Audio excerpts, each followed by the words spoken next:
Adakah dalam seharian paling tidak 5 sampai 6 jam Pak Prabowo muncul di publik atau tidak? Mosok 3 kali ikut pilpres kalah, malah sekarang gagal ngedaftar kan repot. Jangan itu. Ini malah pengalaman baru ini. Bisa bikin stres Pak Prabowo, lebih kasihan ini. Waduh, janganlah. Harus semangat Pak Prabowo ini. Ya ini saya Om Begawan ikut mendorong lah supaya kontestasi pilpres tahun depan bisa berjalan dengan lancar.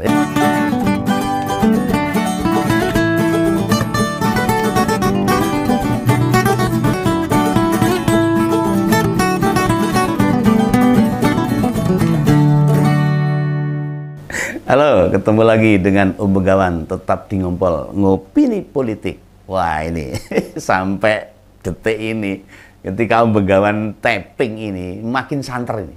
Terdengar kabar bila Gibran Raka Buming Raka, cawapres Koalisi Indonesia Maju, terancam tidak memenuhi syarat. Wah, ada apa lagi ini? Ini bila kita mencermati kalimat-kalimat yang dilontarkan Ketua Majelis Kehormatan MK atau MKMK, itu Profesor Jimli Asidik. Usai memeriksa 9 hakim MK, kabeh diperiksa ini. Ini nakal kabeh ini. Maka diperiksa. Yang jelas, Profesor Anwar Usman, Ketua MK, sampai diklarifikasi hingga 2 kali oleh MKMK. Pura kesel. Wah ini pasti kabar yang menyesakkan bagi Koalisi Indonesia Maju. Terutama bagi Pak Prabowo Subianto. Ya moga-moga masyarakat tidak pesimis lah. Tidak pesimis dan mempercayakan kepada 3 MK-MK ini untuk menegakkan marwah hukum di lingkungan MK ini. Upaya menggandeng putra sulung Pak Jokowi ini bisa gugur di tengah jalan ini. Lah mudah saja sebenarnya untuk memverifikasi kebenaran kabar ini. Bila ada kabar-kabar krusial begini ini biasanya ini. Adakah dalam seharian paling tidak 5 sampai 6 jam Pak Prabowo muncul di publik atau tidak? Nah, bila tidak, maka kebenaran dugaan itu terverifikasi.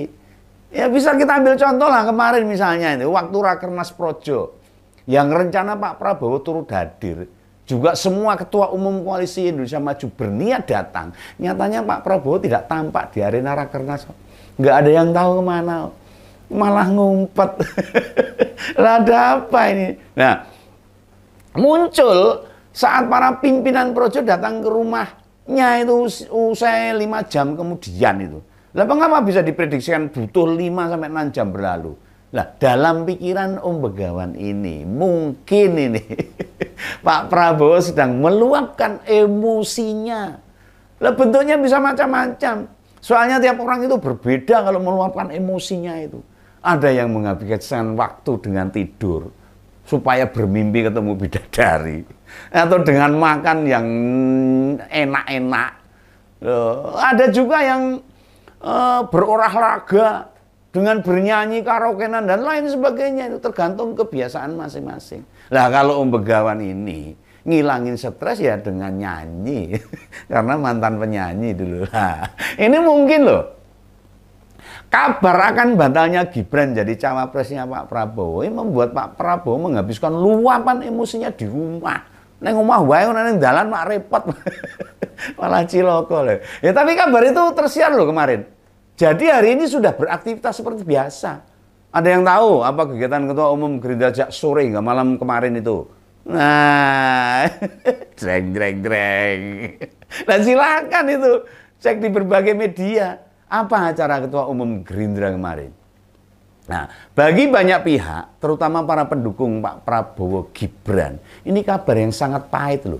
Mungkin tak diperkirakan sebelumnya, atau mungkin sudah memperkirakan tapi yakin bisa diotak-atik kembali. Ini jangan sampai begitu. 3 MK-MK itu harus jujur, harus kuat dalam mental untuk menegakkan marwah MK itu sendiri. Lah Bang Habibur Rahman, elit Gerindra itu menyebut persidangan MK-MK dengan operasi rahasia menjegal Gibran.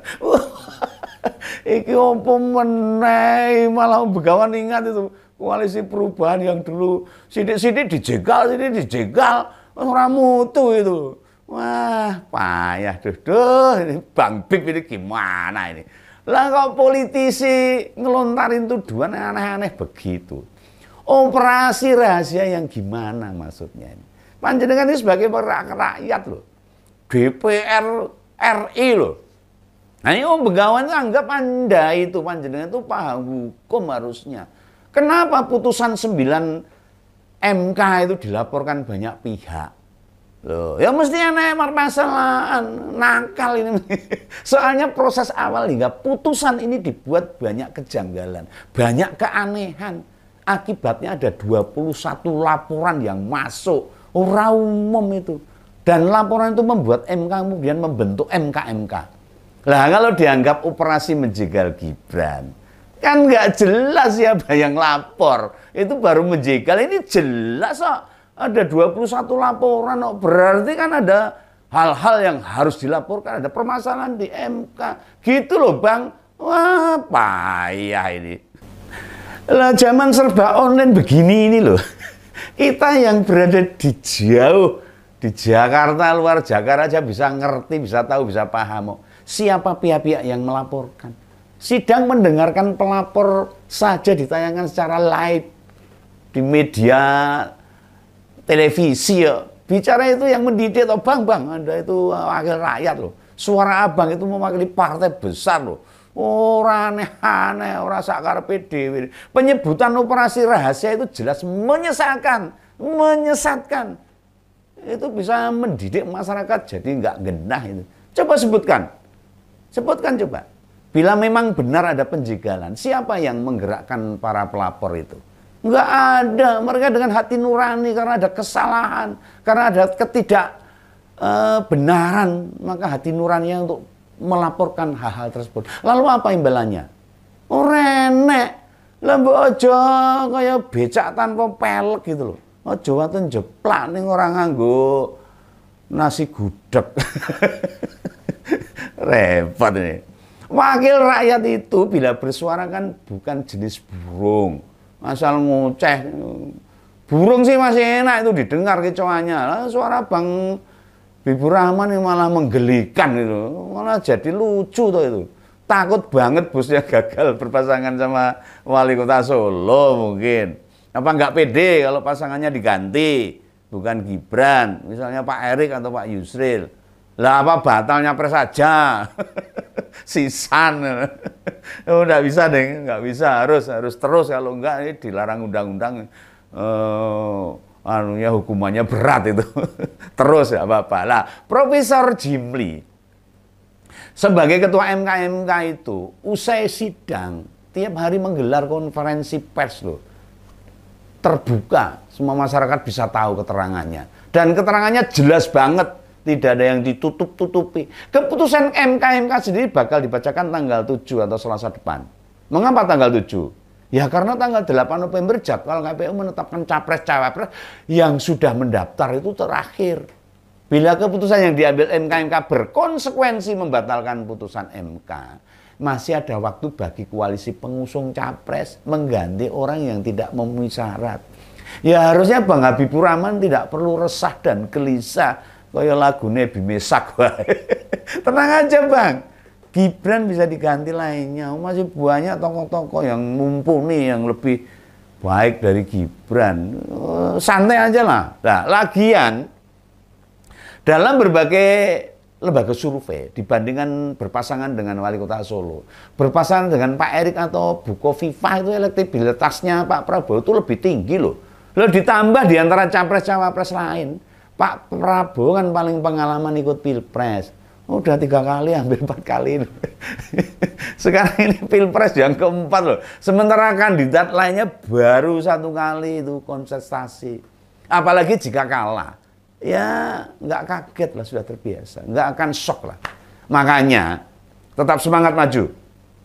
Justru kalau membatalkan ikut kontestasi, 5 tahun lagi parpol di Koalisi Indonesia Maju tidak bisa mengusung capres-cawapresnya lagi. Karena aturannya begitu.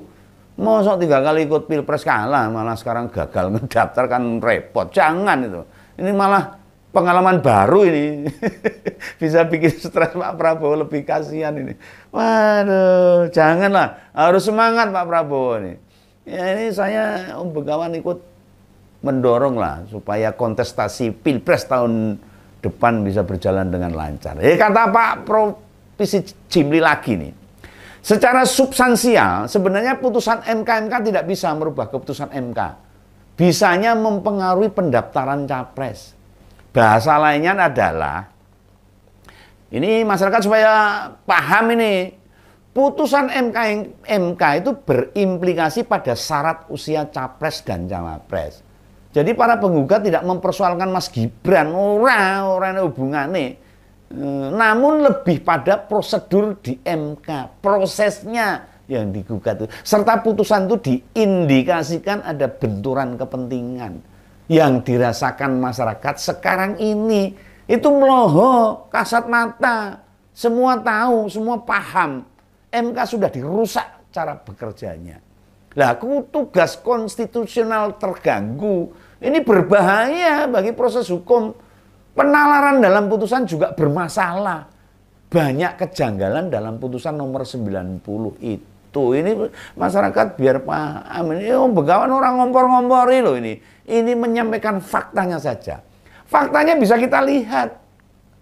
Yang harusnya posisi hakim itu 6-3, namun di putusan akhir jadi 5 menerima, 4 menolak. Ini kejanggalan aneh tuh ini.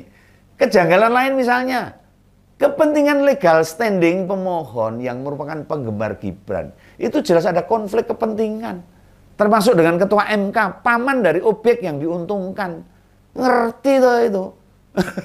Semua sudah ngerti masyarakat tuh dengan keputusan yang dihasilkan selama ini. Nah, bila disinyalir ada konflik kepentingan, MK selalu menolak permohonan gugatan. Tapi mengapa sekarang diterima dan diproses? Ini jelas sebuah keanehan. Masyarakat itu aja digoblok-goblok nih. Jangan dibodohin. MK itu lembaga hukum tertinggi loh, wakil rakyat. Hakimnya itu sejajar dengan malaikat ini malahan. Loh kok malah ora cetok. Lalu ada kejadian permohonan gugatan ditarik. Selang sehari dimasukkan lagi. Ya mestinya kejanggalan begini tidak akan dilanjutkan proses persidangannya. Lalu ditarik. Dilebokin ora loro. Namun mengapa tetap disidangkan? Nah, Bang Habibur Rahman menuding ini. Para pelapor ini ingin mendelegitimasi proses konstitusi Pilpres. Ini tudingan yang mengada-ada lagi nih. Justru ngototnya dia itu terlihat khawatir peluang capres koalisi Indonesia Maju itu peluangnya makin tertutup. Bener apa bener, Bang? Oh, ngaku aja lah. Sebagai petinggi partai, institusi yang berpegang teguh pada demokrasi, cara memenangkan kontestasi mestinya juga dengan cara yang baik, yang elegan. Apa ya elok mau menang dalam pertandingan tapi caranya curang. Itu merusak demokrasi yang kita bangun dan kita jaga bersama-sama ini. MK itu tidak bermain di ranah angka batas usia loh. Sejak awal kan posisinya jelas. Itu ranah legislatif di DPR sana, di Senayan sana. Bukan wilayahnya yudikatif.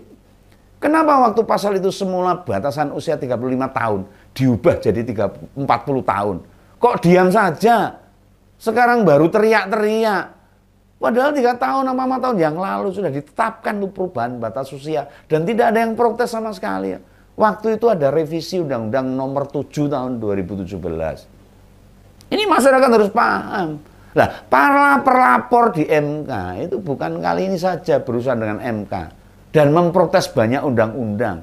Nah, diantaranya Undang-Undang Cipta Kerja, Undang-Undang Minerba, Undang-Undang Pimpinan KPA. Dan banyak undang-undang lainnya. Artinya mereka itu kelompok-kelompok independen. Bukan kelompok-kelompok kepentingan. Dan salah satu pelapor merupakan kumpulan 16 guru besar universitas ternama di Indonesia. Lah apa kepentingan mereka pada kekuasaan? Enggak ada. Mereka murni prihatin melihat kerja MK ditunggangi kelompok-kelompok kepentingan. Nah, ketua MK juga anaknya petinggi Gerindra. Nah, kok malah Bang Habibur Rahman nggak percaya sama Profesor Jimli? Ini sama saja dia nggak percaya dengan temannya sesama Gerindra, no?